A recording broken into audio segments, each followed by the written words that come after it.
Britain outside the European Union will enjoy much cheaper imports. That's one of the threads running through arguments for Brexit. Outside the high walls of the EU's economic fortress, we can scour the earth for the cheapest stuff on offer, buy it and bring it home to consume, saving ourselves billions of pounds. This policy fits well with a country that is coming to terms with low productivity growth and with it, only stumbling increases in average wages.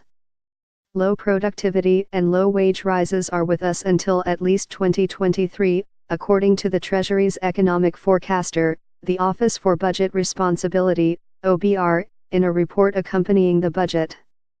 The Institute for Fiscal Studies, in its role as chief budget watchdog, warned that the OBR analysis showed that average wages would still be well below their 2008 level in the middle of the next decade, when adjusted for inflation. What better solution is there, when earnings are flat, than to ditch the EU's punitive tariffs and make the monthly salary go further? Trade Secretary Liam Fox has talked about the benefits of tariff-free meat from South Africa, wine from New Zealand and chicken from the US. It would cut the price of the weekly shop and mean that wages stretch further. Fox, who has stayed out of the limelight since he was ridiculed for launching a new board of trade with only himself as an official member, though he did emerge this month to defend the benefits post-Brexit of chlorinated chicken imports from the US, believes that Britain's entrepreneurial spirit has been strangled by the EU and its protectionist tariffs. A lower exchange rate is the spur for growth, but has the knock-on effect of increasing inflation. And that is killing growth at the moment. However, the effects can be mitigated by taking away the tariffs and allowing globally sourced cheap stuff onto supermarket shelves. Of course, this presumes that British businesses remain strong enough to benefit from their newfound freedom to trade with whoever they want.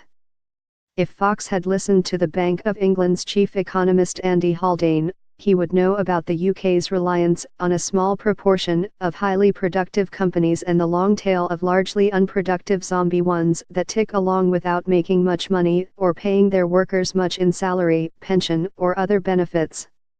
He would have looked at official figures last week showing that Britain has seen a stupendous growth in the number of graduates from 24% of 21 to 64-year-olds, not in education, in 2002, to 42% in September. Yet, more than 1 in 3, 37%, of those who graduated more than 5 years ago are languishing in non-graduate jobs. Almost half of those who graduated in the last 5 years are in non-graduate level jobs.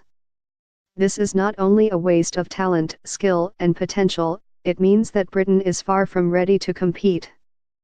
And the problem is not just confined to those who succeeded academically.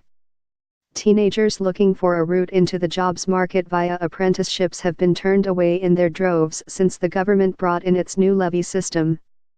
The levy acts like a tax on employers who get the money back when they take on an apprentice.